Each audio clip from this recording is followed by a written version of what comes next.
Probably Josue Pavon, maybe Sherrod Blakely. It's one of those snowy Super Bowl Sunday, Valentine's weekend-y sort of days. Oh, that's why Jimmy's not here. Yeah, Mr. Smooth. I know there's already 600 or so of you guys were waiting for this show to start. So obviously, a lot of people watch the game. Super Bowl be damned, and obviously a lot of interest in the team. The second game since the trade deadline, which looked pretty ugly after the first half, but they righted the ship. It's really hard to not point to the defense there in the second half. Shots didn't fall in the first half. They started to fall in the second. But again, this is the second time in as many games. They put the clamps down in the second half. Held the Hawks to 40 points. Last game was 42 points in the second half. So this is back-to-back wins since the trade deadline. Celtics are rolling. They're the 6th seed now in the East. They are out of play-in territory for the first time in a long time. So just Bobby's at the Garden here in the darkness, hiding out a little bit. But behind all of that is Bobby, I swear. What were your thoughts, first impressions?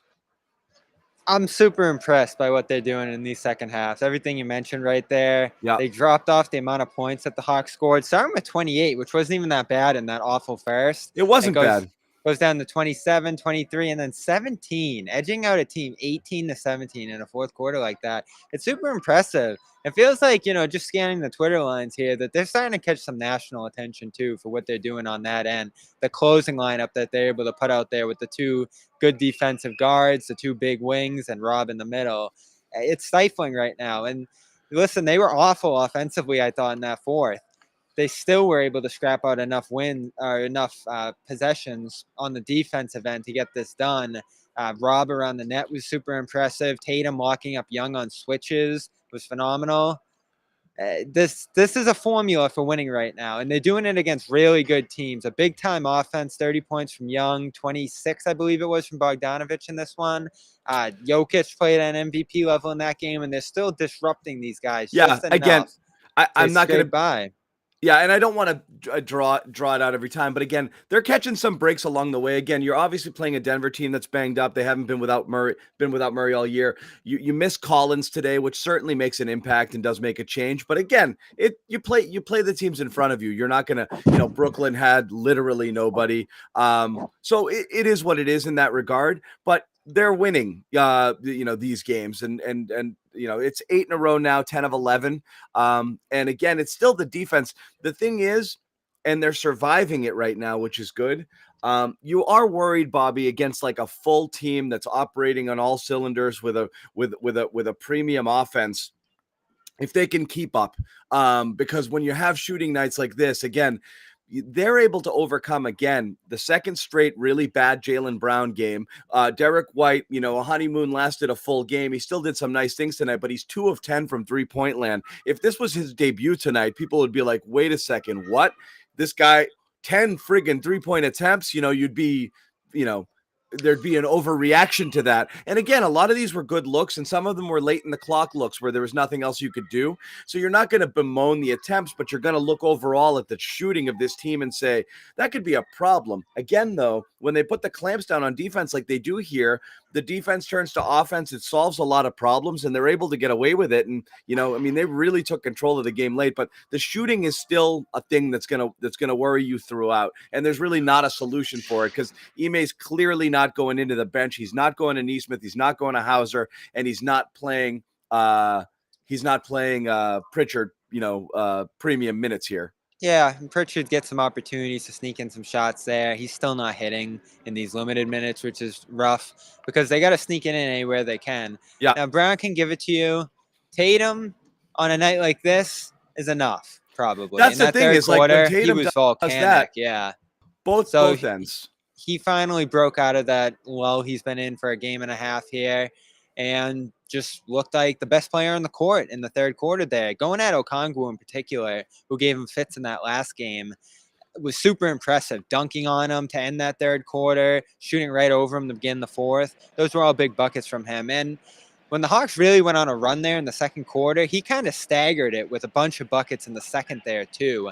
Shot making from Tatum is going to be everything for this group, but like you talk about, John, because of the fact that they don't have the shooters at other positions. And I thought he was tremendous. Probably had a 7-8 assist game in terms of quality passes. Tatum and was everybody playing well. just missed them. Yeah. Yeah. Tatum was playing well even before the shots started going down. That's one of the differences between him and Brown, I think, a lot of times, is He Tatum can have a good game in spite of on his bad scoring shooting nights. Sometimes he still does a lot of other things well. And I tweeted it, you mentioned it. He put the clamps on Trey a couple of times when he switched over on him, caused a turnover that one time where he was just stuck out at an island on him by himself.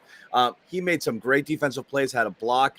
Was moving the ball, passed out of doubles fairly quickly. He did a ton of stuff. And then the shots started falling. Jalen, on the other hand, isn't doing that as much. He's not impacting the game as much when he's not scoring. So that's kind of, you can see the disparity between them. Josue jumping in. What's up, buddy? Your first What's going first on, guys? tonight.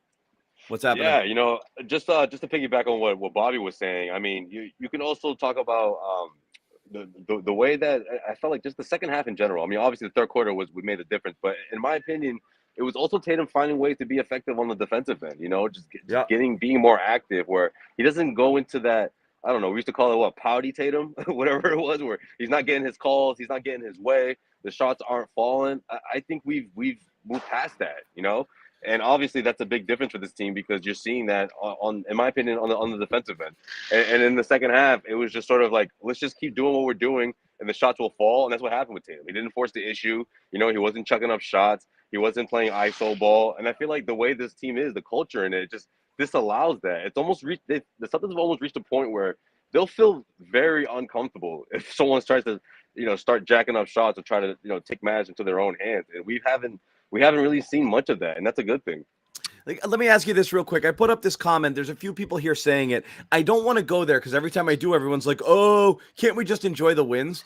And yes, you can enjoy the wins. But instead of saying, was this a good win against a Hawks team that's right now playing below expectations and without one of their key players, what would be a good win at this point in this Eastern Conference? Because right now, who's left? Yes, absolutely. Chicago's been banged up too. Cleveland is Cleveland. Brooklyn's been. This is the rest of your schedule. I mean, your schedule is kind of like this, right? Right. I mean, I know you have Philly. I know you have Philly coming up, and that's obviously going to be a huge one. But everybody's a little banged up right now. There's no one out. I don't know who you're calling unless you beat Phoenix right now. Which is not on their schedule. They did. And they did. I know, but they were down Ayton and one other, right? They had the two guys. And Paul. They were down Ayton and Paul. No, they had Paul. And plus, New Year's. Oh, they did. New Year's Eve feels like 3 months ago. You know what I mean? This team is way far past that. But everyone's it's not a good win. What would be a good win? These are pretty good wins, Tuesday, right? Yeah. I was just gonna say the reason why I think it feels that way is because they had to play uphill a bit, right? I mean, the same thing that we saw a couple of nights ago where they were down by 10, and maybe they just the Celtics are sort of the fans have been spoiled with these blowout wins over those teams that you should be crushing, over the bottom feeders of the league. You're supposed to. And you go up against a short-handed Hawks team. Yeah. I guess fans just want to see a dominating performance from start to finish. But I like these. I like them too, John. I like games where you play like ass for half a game for the half. I had no confidence through intensity and focus and defense. They completely took it over. Yeah, I wouldn't word it that way, John. But I mean, I just feel like falling from behind. I mean, yeah, they didn't look great, but at least they're not completely out of it. I feel like the defense is keeping them into games, and also in the second half when you see that turnaround, you're seeing the Celtics face adversity, but in a way that it didn't come as easy as it would for other teams, right? Putting together 6 stops in a row in that quarter, that's huge. That's dominating. People keep saying it. It's hard not to acknowledge that, yes, along the way on this streak, there's been some teams that have had nobody available, some really bad teams in general here, but you've also beaten them by 30 something. Okay. So and then you play a couple of games where you're not anywhere near peak performance against quality opponents, even if they're down a guy, and you still win those games when you're integrated. They played last night.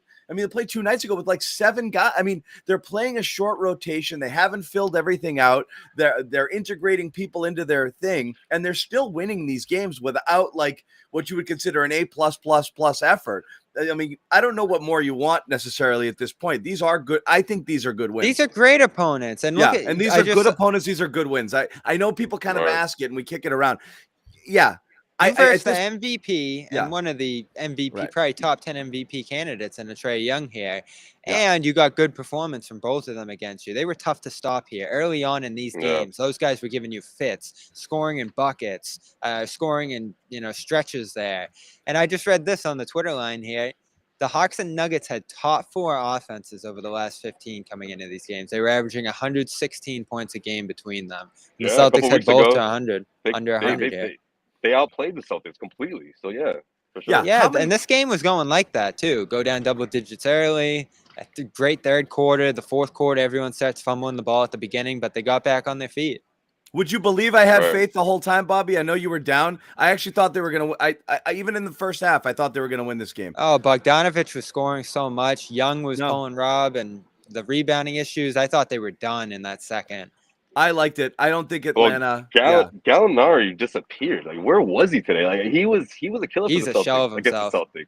Yeah, that's true, Bobby. But lately, he's been something that they can rely on, and he lit the Celtics up. There's nowhere to go.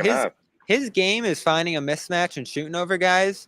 There's nowhere to go here. There isn't. So that's the difference now, right? This is what is just great about this team and this rotation. Listen, I'd like to see Pritchard get mixed in. Neesmith shooting could help them. But right now, they have a rotation where there's no weak links on the defensive end. And that's rare on an NBA team. Almost every team has guys you can go at. Look at the Hawks and Young. And listen, once Hunter went off the floor with those foul troubles early in the third, their defense just melted like butter. Oh, the Celtics scored on 10 of the next 11 possessions. And Atlanta's defense just continues to hamper them.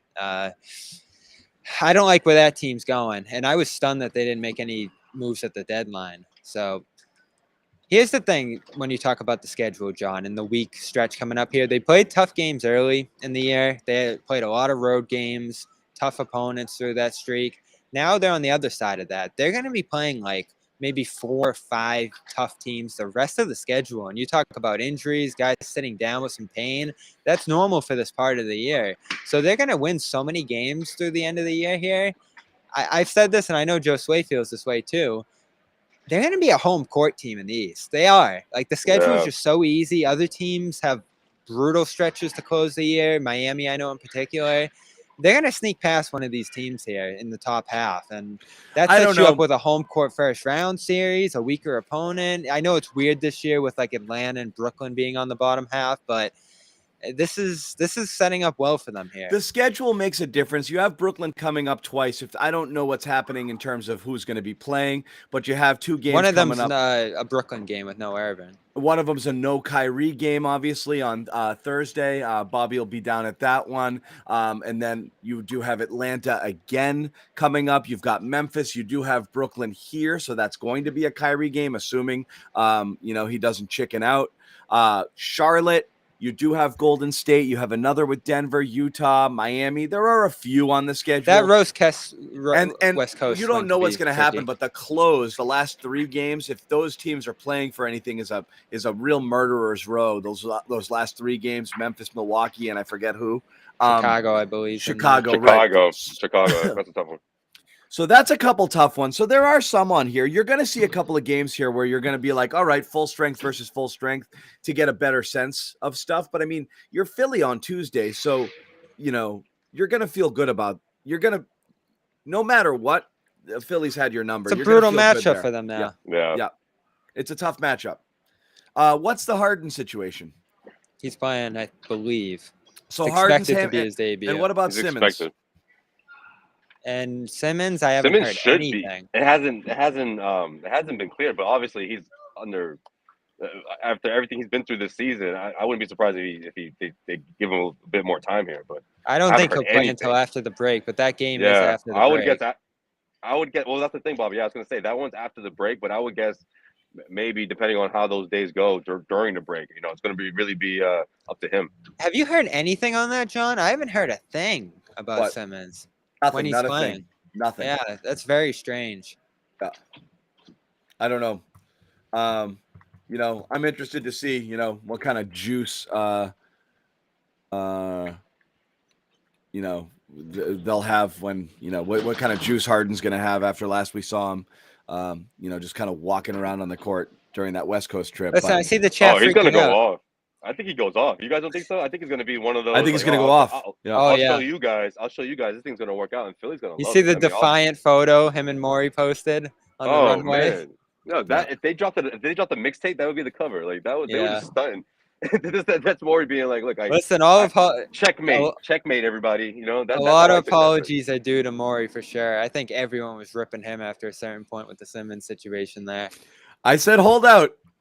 I said hold. I would have held. I was a gamble. GM. I think he should have added Woj on that pick. That would have been fun. I would have made the Jeremy Grant trade. I would have done LeVert and Sabonis. I would have done Collins. This is one of those wink, like LeVert and Sabonis, though. You think that was? I don't know. Listen, there was some good stuff out there. I would have done a lot of those deals, and he got. No, Harden. I mean I would have too. But you think that was real? I don't know if that was real. I wonder at what point the Harden thing became obvious, because I don't know when James made up his mind, but somewhere in there he probably did. Well, real quick, hold on. I think his people open their mouths. Yeah. Yes. Just want to inform people here in the chat. A bunch of you are already in there now. I see people actually double posting both on our I got chat. to check in with you guys after this game, man, for sure. We've joined Discord, so we have and again, if someone can put the link up for us here in the chat, there's a specific invite link to get into the CLNS Discord server, and that's where we are, and we're hanging out, and we've been chatting. We pop in and out. We were in and out during the game. Josue's a little too cool for it, so I wouldn't count on him, but Jimmy's been in there a lot. Busy weekend. I'll be there tonight or today. Jimmy's been in there a lot. Bobby and I have jumped in and out. Sherrod is in there from time to time, and just kind of a place where you guys can hang out and chat. Little Celtics community. Keep it clean. Be nice to each other. And just go in there and kind of chat it up and talk basketball. We'll probably pop in a little bit after this show and just get your thoughts and hear from you guys. And as I've said before, we probably will continue on doing some Twitter spaces from time to time. I think Tuesday is as good a time as any with the Philly game. We might hop in and do something there as well. So just keep an eye out for those things, but just more ways to kind of get involved in the chat, hear from some of the guys on the Garden Report, share your thoughts with one another. So just hop in there. Again, that invite is there, I think, in the chat. You guys can just click that link and jump on in. Josue, sorry, you were going on here. No, I was just saying my last 2 cents, I guess, about the James Harden or the Maury situation and how I mean right now I feel like he's doing his victory lap, with the picture and with the I call like a checkmate post, being like, look, I got it, I got my guy. A lot of people didn't think it would happen, including one of the biggest NBA insiders around, and Woj, and I think there was definitely those vibes when he posted that picture. I don't think it was a hey, welcome to Philly type thing. I think it was more of a I got him, Yeah. For sure. And, there's connections to the front office there, too, whether it's Meek Mill or whatever, and friends of Harden's, who I'm sure did some work there. But it's going to be interesting for sure. That is a matchup that gives Boston fits right now. And I saw Tatum solve this to some degree in this game. Onyeka Okongwu is a great defender. He's not Joel Embiid in the paint per se, but it was nice to see him get downhill and attack a guy who's a good rim protector there. Embiid and that drop are just killing the Celtics this year. 2 years ago, you could knock it down with Kemba and others. They all could hit threes around screens. This year's team, where the driving kicks aren't working for them, those step around plays where you pull up around screens aren't working great for the Celtics team. Those are what you need to beat the 76ers, is Embiid is just sitting in the post. And, that's not changing. You can probably catch them trying to figure out the chemistry between Harden and Embiid Tuesday, which I'm sure is going to be a concern for the short term there. But that defense that Philly plays is the worst kind of thing that the Celtics could run into in a first round series or anywhere in the playoffs, because they don't have great finishers. They're big guys, and they don't have much shooting to counteract that. And that's still the big weakness on this team. Yeah, one thing from the last game they played, it was a disappointing game overall because we remember that was They got crushed. Well, that was the one they just got blown out of the building in the first quarter. With a massive Philly run, and then they kind of hung in there and played them close to even the rest of the way, but it was over early. The one teeny positive was Embiid didn't go off and Rob didn't embarrass himself. And that's the key to that because, again, disciplined Rob, this year's Rob, the one that doesn't leave his feet on everything, the one that doesn't hack every single play, that guy when he's getting 3 and 4 fouls. And also, obviously, you have Horford here who can bang with Embiid. I think it makes a difference. Throwing Tice into the mix if he's playing, I think helps. Yeah, I think so. As well. So you've some bodies to throw at him you now. Can put Smart on Harden, too. I'm not worried about the defense. Better. So I'm worried about the offense.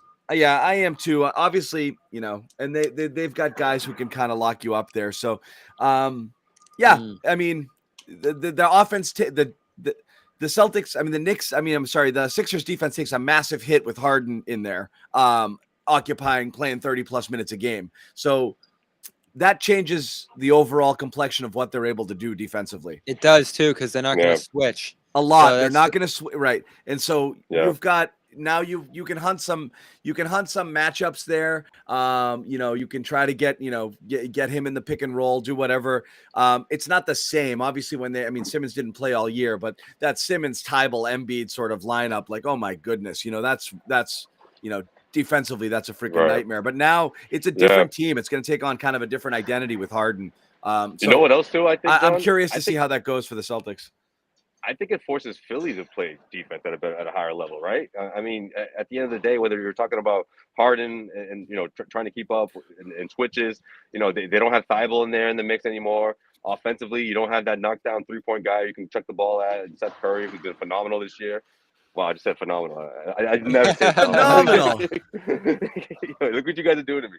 I think those obviously if you're Philly. You trade that for a guy like Harden any day, but in a fourth quarter situation, when it comes down to it, who can the Celtics muster up enough stops to catapult a win? That's going to be interesting to see how they do things in the fourth quarter. Is this going to be a James Harden type of led team that we've seen in the past, which reportedly was the biggest issue Harden had with his old team, but now that he's in Philly or with Brooklyn, now that he's with Philly, it's gonna be interesting to see how they do things, how they let him. It is also this could go bad. Someone mentioned it has to be pointed out, and someone mentioned in the chat here that last time was a non-Marcus Smart game as well. Yes, and that's you a had great point. You played 20-something Peyton Pritchard minutes that game, and Schroeder started. So, just everything was out of sync with the Celtics. And they came out, and it was just. And Schroeder had 1 point. That's why he got mad at Gary for bringing that shit up.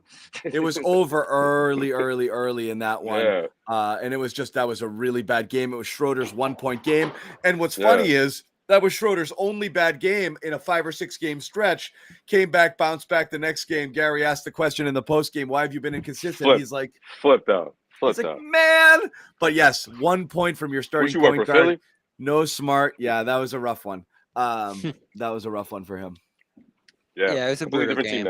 Yeah. And you caught them in a close game earlier in the year where Tatum had a big shot at the end over Thybulle there. So you're a team that can hang with them. Certainly on the perimeter, if Tobias Harris isn't doing anything, and he is so hit or miss at this point in his career, you do have the talent to stack up with them at the top 2 spots there. If Brown can figure this out, and we got to talk about Brown. Like, what is going on there right now? Good. I'm glad you brought it up because when I do, everyone gets mad at me. But what is going on? I thought he was horrible these last 2 games. Okay, Bobby's the one saying it. Everybody.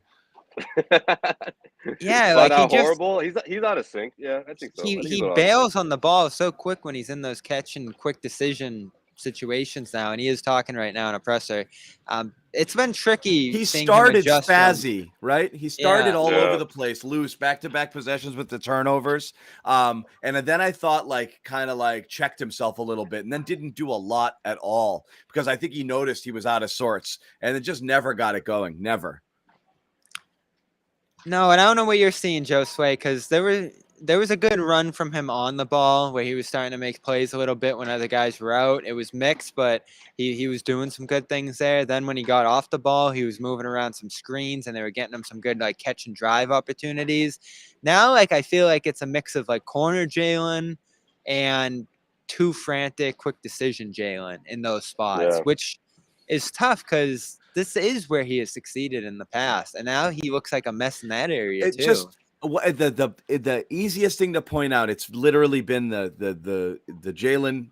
The arc of his career just follows his ability to handle the ball. And he started sloppy, took him a couple of years, each year incremental improvements. Last year, he came out of the gate and he looked like he had it on a string, completely transformed. There'd still be times where he'd get a little loose with it, but totally different. And we saw him, dribbling in tight spaces, holding onto the ball, and getting to the basket. But he was so confident in his handles, he's lost it completely.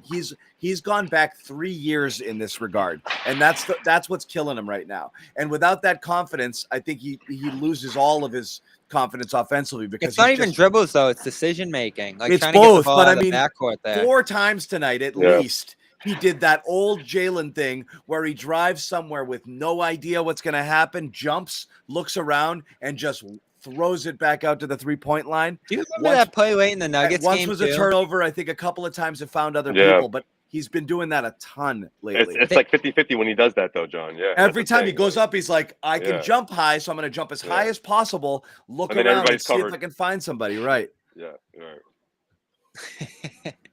That's like year one stuff with him. That's what's so weird. Because last year he was ridiculous. He was so much better in every aspect.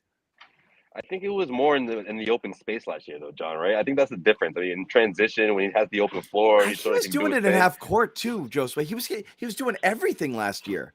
Yeah, but I just think this year he's been sort of forced to make a decision quicker, which is what this offense needs. And I think that he did a really good job. Obviously, that's a good point, Josue. When he had that tremendous stretch, and it's just like, look, Ime's hammering the message, guy, get rid of the ball. It's like what John always says, you'll get it back, don't worry. But you also have to make those decisions quicker. And I think that was a big issue for Jalen pretty much since last season or 2 seasons ago. It's been something he's been working on. There was a play tonight where White was cutting. Brown had the ball, didn't find him. I think his head was down in the corner. He sort of took the ball in and then back out to the right wing, and he launched up a 3. This was actually early in the 4th. And those are definitely situations where he thrives in the pass when he's kind of just sizing defenses up and attacking. And the quicker decisions, as you talk about, Josue, which they've moved toward, Horford, Rob, Tatum, Smart, White, all those guys are capable of that. That's really where he struggles. And now their defensive identity too, I'm thinking he hasn't been a great defender for a while here, especially in the off-ball situation. Struggled against Denver. There were moments tonight where he got caught against some ghost screens and other stuff. Suddenly, Jalen, with this identity that they're trying to take on now on this new team, he's suddenly a bad fit on both ends of the ball here, which is concerning. And we've seen it play out over the last 2 games pretty tremendously here. Like, he isn't going to have the ball in his hands a lot. He's going to be in off-ball situations a lot on defense, and those are not his strengths. Well, he's got to adapt. Here's my thing with Jalen, and this is where it's frustrating, is it's not only game-to-game inconsistency with him, it's within-game inconsistency. Sometimes the stat line at the end of the night will look good, but he only did it for about a 7-minute stretch where he went off and was not really impacting the game either in no way at all, or in these wild kind of moments where he's, flipping the ball around with turnovers. So there's not enough periods in the game where he's the most impactful player that he could be. And I feel like he plays one lights out quarter every 2 games, and then other times that's what's killing you, is a lot of times you look at the numbers in the end and everyone's gonna be like, dude, bad game, 17 points.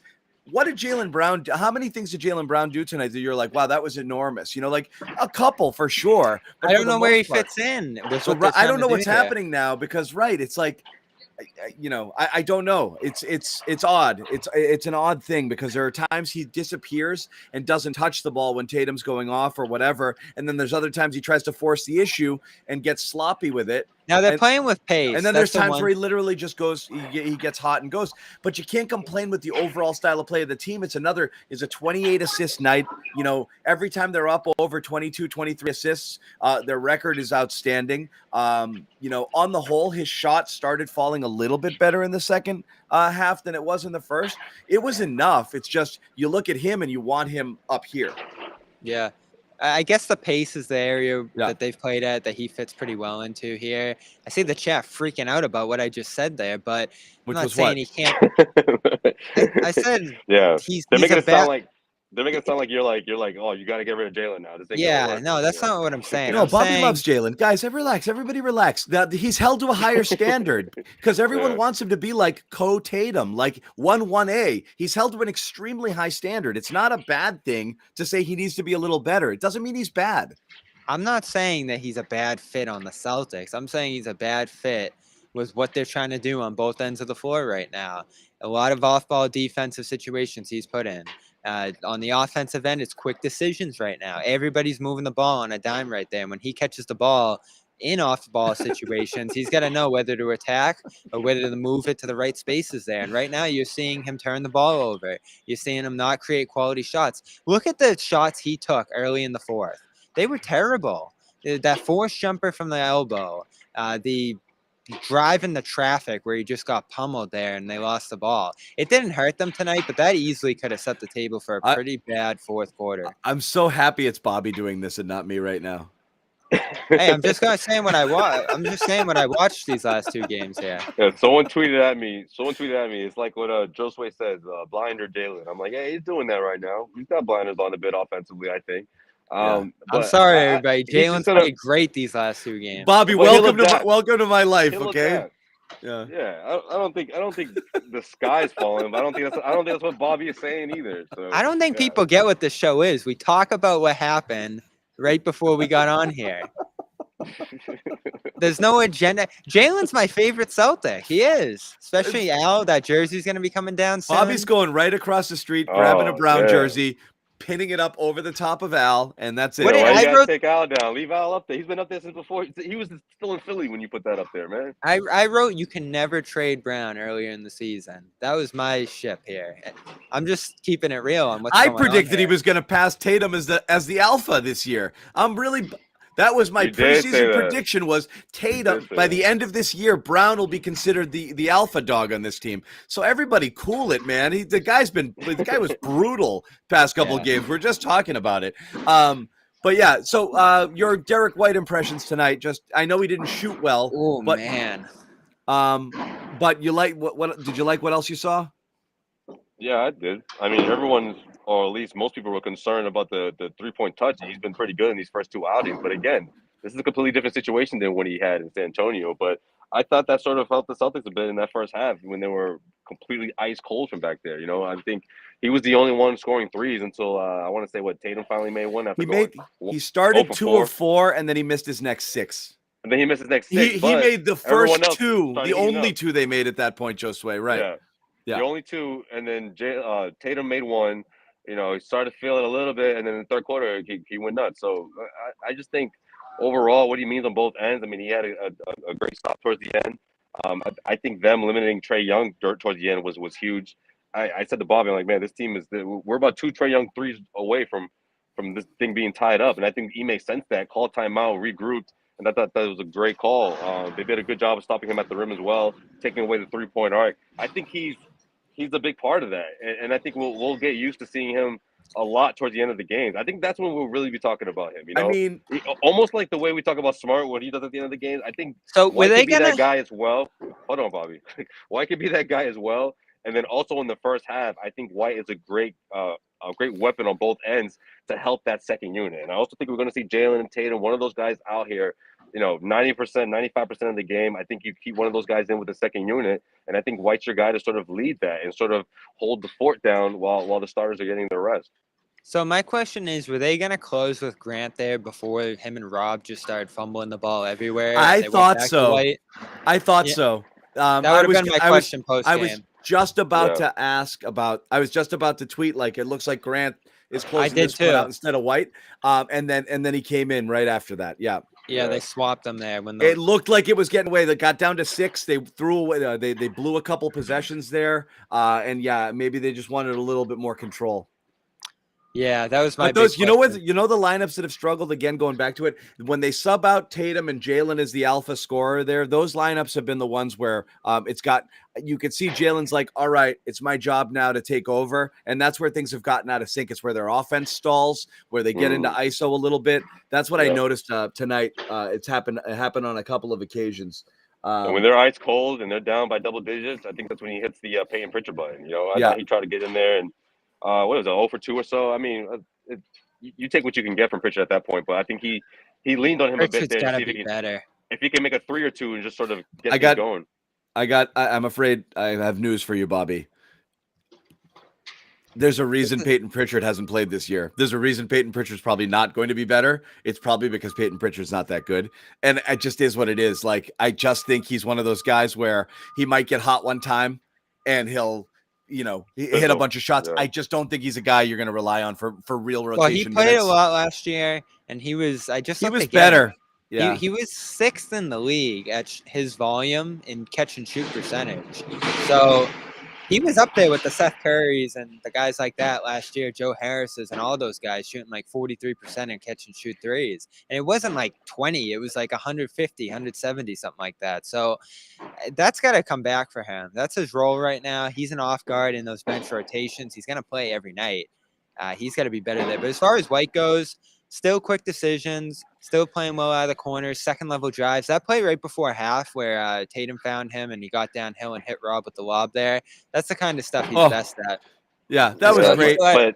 Still had a good game, still factored in the crunch time. Got it in the corner one time, real quick baseline drive, just quick decision making. Like, whether or not he missed his shots, again, he's got a really quick release and a quick trigger. He recognizes it's an opportunity and an open shot, he takes it. You want to see more go down. But the same thing when he decides to go to the basket, there's really no hesitation there. He's a very decisive player. Yeah, which is good. That's obviously a testament to him, playing 4 years of college and being more of a polished player than some of the other guys in that draft class. But also, Bobby, I mean, the clock is ticking here. And I don't mean that as in like he's going to be, demoted or completely out, but he could be one buyout option away from out of the rotation, 100%. Depending on what the Celtics do. Ime spoke about that before the game, said that they're obviously still targeting shooting, something that we talked about a lot. It wasn't necessarily addressed at the trade deadline, so they're going to try to do that through the buyout market. And in the meantime, Pritchard's going to have to make a strong case for himself that he deserves those minutes. Josue, let me ask you a question though, and both of you. Okay, I mean, it's funny, right? It's they want to address shooting. Okay, in the buyout market. So basically, they have right now on their team Hauser, Nesmith, and Pritchard, and they think they're going to go find 3 other guys who are in street clothes right now that they're going to play ahead of these guys. I don't want to hear we're looking for shooting. There's no way you're going to find NBA caliber people that are going to crack your rotation ahead of the 3 shooters that can't get a freaking minute on this team. And some Celtics fans, John, they haven't forgiven him for the Matthews cut. Yeah, Matthews is shooting what 38%. Strus, Matthews, right? It's Strus is another one. Yeah. You're not gonna, guys. There's no buyout miracle here. It's this is a myth. JJ needs to come back from retirement. JJ Redick, bring him back. Every year on the buyout market, there's 1 or 2 guys that everyone's like, I want that guy. And the teams that get them, those guys never make an impact. And those teams are always LA and Miami. And they never come here, and they never. Milwaukee's in play this year too. Milwaukee, but when they do, the teams they go to, they make no impact. None. Yeah. So the Celtics are going to get about the 7th or 8th best guy on the buyout market right now. Don't think that this person's coming in to do anything. This is your team. Just get used to it. And if they want shooting, they have to find a way to integrate the guys, as imperfect as they are. Nesmith, who's friggin' in his own head. Hauser, who can't play a lick of defense. And if you want shooting, you gotta find a way to hide those guys, right? Yeah. You got to hide them somewhere to get them out there to get some shooting. And there's certain things they can't do, and you got to put them with lineups where you think you can get away with it. But that's the best you're going to get. Yeah, to your point, though, he should get a shot here. I'd be surprised if, Hauser doesn't get at least activated. When they finally after I don't buyout know. season make the decisions. So I mean, the Bobby, what if we're talking about shooting and like what John just said? If he made saying that they're going to address that during the like who? And if so, like it's got to how be much of a Neesmith. how much of a shot are these guys going to get? Well, no, I mean like buyout candidates, like Oh, buyout. I was looking at the names earlier. It's just not happening. You have better options on your bench right now, so figure out a way to get him in there if you want shooting. That's all I'm saying. The buyout's not saving you. You have shooters. Figure out how to use them. The only guy I could see is maybe DJ Augustine. He's a guy that can give you some scoring and burst, some shooting off the bench there, especially if you don't feel like Pritchard in a very limited role is going to be able to do that. The thing about these bench guys, John, I keep hearing this argument, you got to give them rhythm. You got to give them a lot of time. You got to get them comfortable. Who does that? What winning team gives a guy 8-9 spots down the rotation Here's the thing, Bobby, leeway to go out there and get comfortable? They weren't a winning team until 2 weeks ago. This is a team that played 100, 112, 115 games at 500. Okay, so this was a time you missed it. Last year, you had to find a way to get Neesmith in consistent minutes. To start this year, Neesmith should have been a regular part of that rotation if you wanted anything out of him. If you wanted anything out of him now, you can't do it now. Yeah, you have to hope. You have to hope in limited minutes he comes in, does something okay, builds a little confidence, and you ride it out. You have to hope it happens organically. But you're right, Bobby. You can't force the issue anymore. It's you're too deep into the season. They'll have to step in the roles if a guy gets hurt or something, which they will. Yeah. If one of the guards go down, all of a sudden Pritchard is a massive part of this team. If one of the wings miss a game or two here or there, probably not. But Neesmith will step in and have a massive role on this. What needed to happen last year, I thought, and this was that, and it didn't happen this year. Last year, especially with the tight schedule, they should have had some load management games built in where they just conceded the loss, sat Tatum and Brown, started Neesmith and Romeo, and said, "You're Tatum, you're Brown. I want you each to shoot 25 times tonight. I do not care what happens. Just play." Play with no conscience, play like you did in college, and let them go 6 of 20. It is amazing that they haven't done that. And that's what never happened. So every time they're in there, they're like, am I supposed to be here right now? They're around the starters. They know they're auditioning on the fly. It's a really difficult environment for them to get, and they haven't answered the bell. Other people do that, and they respond, and they earn their minutes. These guys haven't. But last year you had shots to do that, and you kind of missed it. It's really hard to do it now. It just kind of it has to happen. The next time Neesmith plays, he has to look okay, and he has to earn those minutes going forward. You can't just stick him in there and say, go, kid. No, I agree with that, John, completely, especially last year. But I remember you bringing this up like a month ago, and I'm like, it's too late for that. They can't do it this year. And especially for someone like Ime, who's his very first, shot at it, first time with this group. And what if he's like, man, I don't even like that guy. Like, I didn't want this. You know what I mean? Like, you're going to make me start, Neesmith and play him 30 minutes? Like, that's not the message I want to send my team, 1 month or 2 months into my tenure. It is hard because all these guys aren't great defenders either. Hauser especially. I mean, he would have been a big-time pick if his defense wasn't horrible. Pritchard confronts some guys, so that's why he plays a little bit.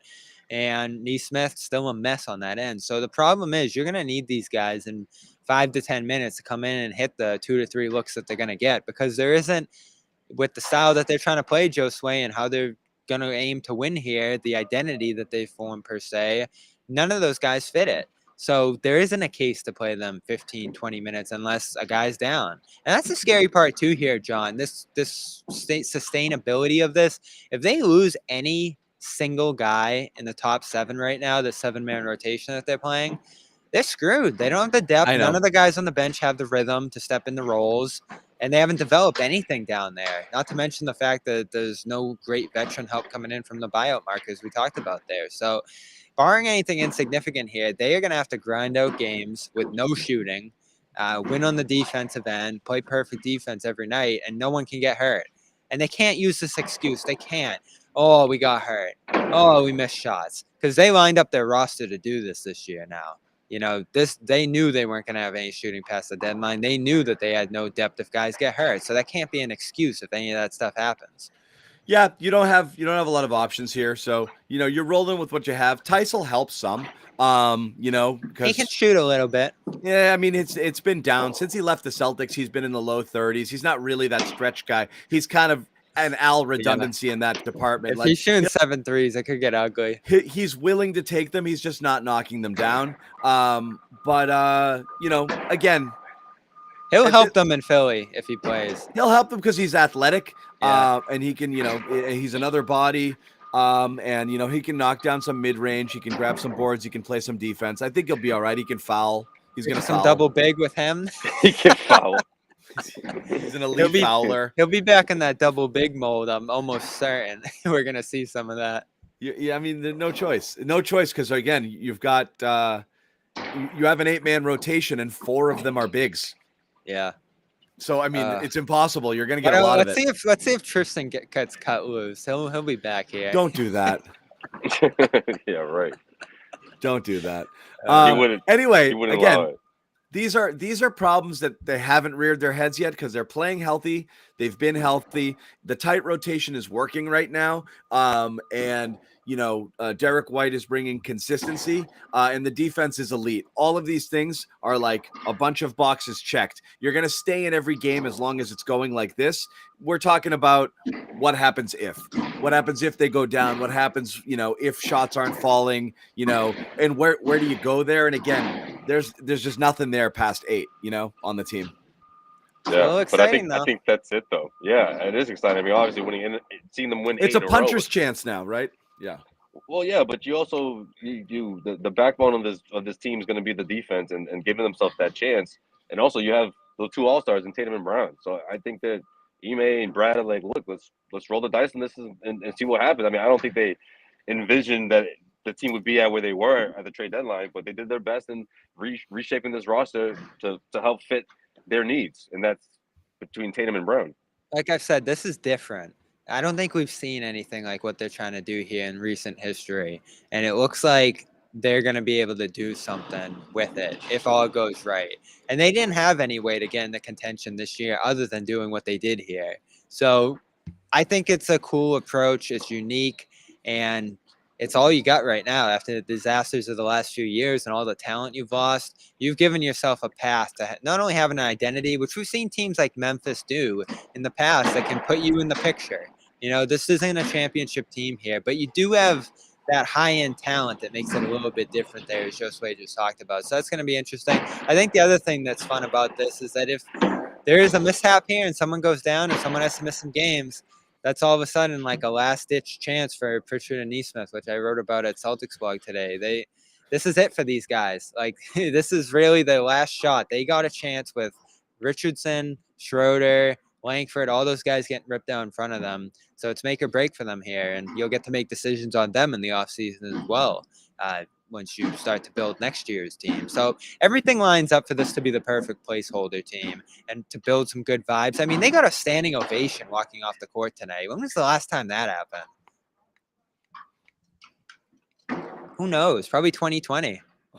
I know you guys are there. Yeah. Again, all what it is. On the Celtics right now, and I think Super Bowl Sunday sort of reminds everyone of that. I mean, yeah, the Bruins are still around, but it's like, man, we're going to believe in this team, whether like we I really said, do or some not. of my We're gonna support these guys. Here we go, 8 wins in a row. You guys have been there all year. Again, I mean, how many times did they get booed off the court at like a half? Yes. I mean, but last year, oh man. But forget the cheer versus boo ratio. It always came down to effort. They never got booed for having a bad shooting half. Every time they got booed, the fans are really astute, okay? It's a smart fan base. When they watched what was clearly a substandard effort is when they would lose their shit. When they're like, these guys are not into this right now. They're mailing it in.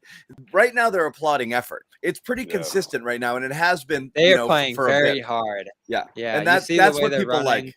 It's nice defending. Night and day over some of those kind of mixed. How many times? I mean, literally, we spent the first 35, 40 games going over not just the games, but the press conferences where everyone's saying, yeah, we didn't have our focus. We didn't play well. We didn't this. We, they're calling each other out. They had like 4 team meetings in the first 25 games. Like, that's just what it was, and it was all around thing. It was all around focus and effort. That feels like a long time ago now, that Orlando team meeting, the still mysterious one that was actually a dinner.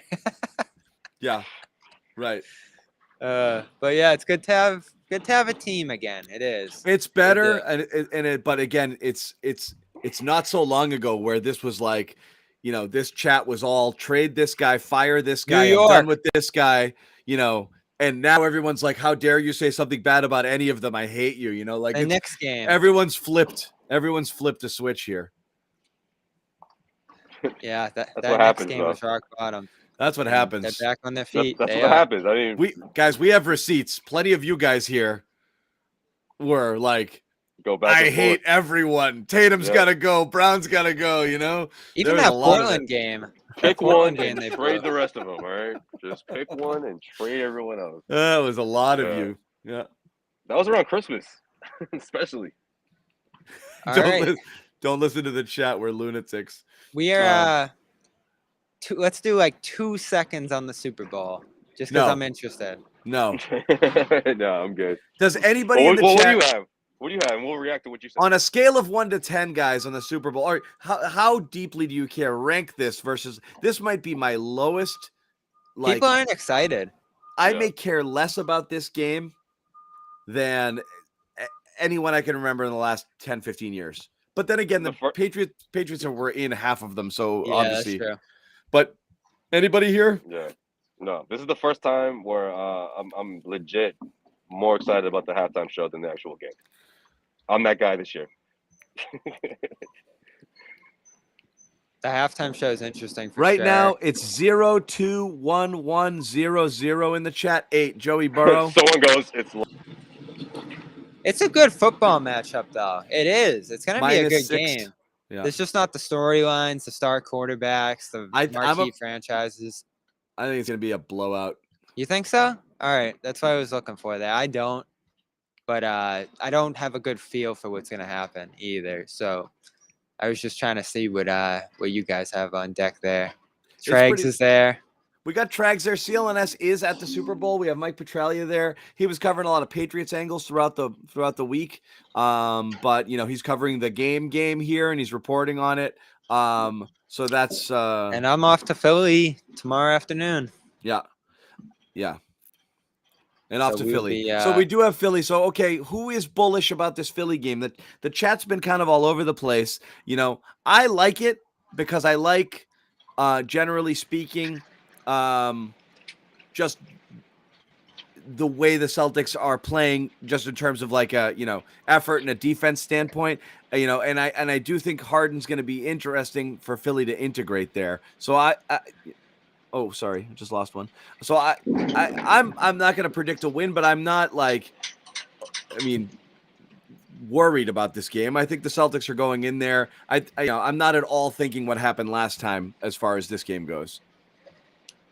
Yeah, and I think both teams are, for obvious reasons, they're different.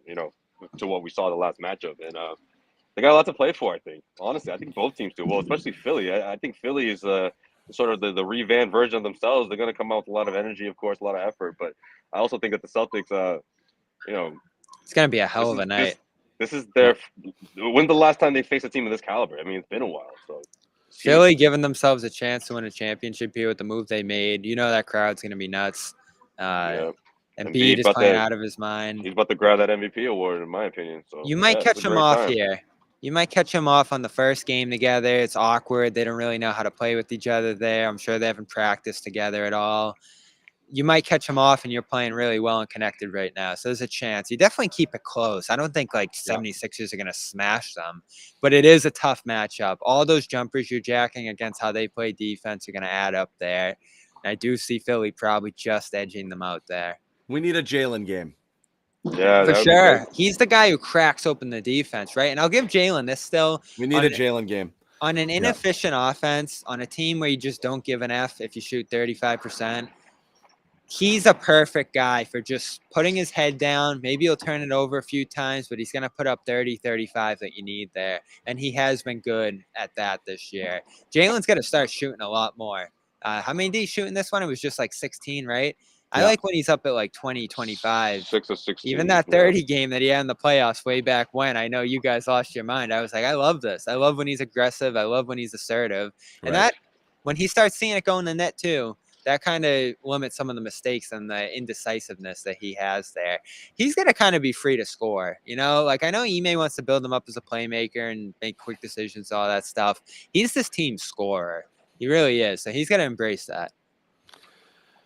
All right, so that's what we got there. We'll wrap it up because we do know there are a lot of you who want to get ready for the game. I've got I've still got some food to make here. So I gotta check in on that. One of these days I'll have you guys over, I promise. Yes. And we'll yes, please. We'll do it up. Jimmy is there. He's I'm making such a himself. foodie. I know. Jimmy's doing it up nice. He's too. in the He's gonna- Discord. We'll Oh, put no. we'll put some food pics in Discord. Again, just reminding everybody here, join CLNS Media's Discord server now. The link is in the chat, and it's pinned up there. You got to click on that link, jump on in. We're chatting in the Celtics CLNS section. It was supposed to be Garden Report, but we lost control of it early.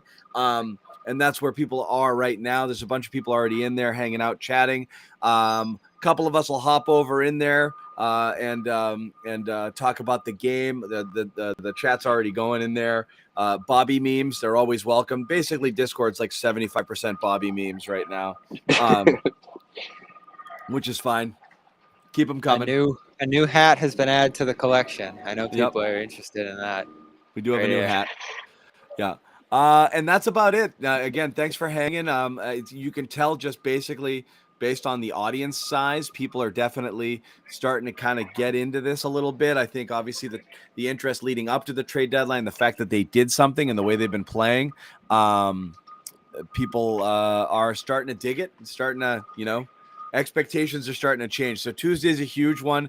Bobby will be in Philly. Sherrod will be in Philly. Rest of us will be reporting from home, but we'll all be back for that one. So we will see you guys on Tuesday. Again, jump onto Discord if you want to continue the chat. Thanks, everybody. Happy Super Bowl Sunday. Happy Valentine's Day. Run out, get some flowers, do whatever. And we'll talk to you guys on Tuesday. Take care.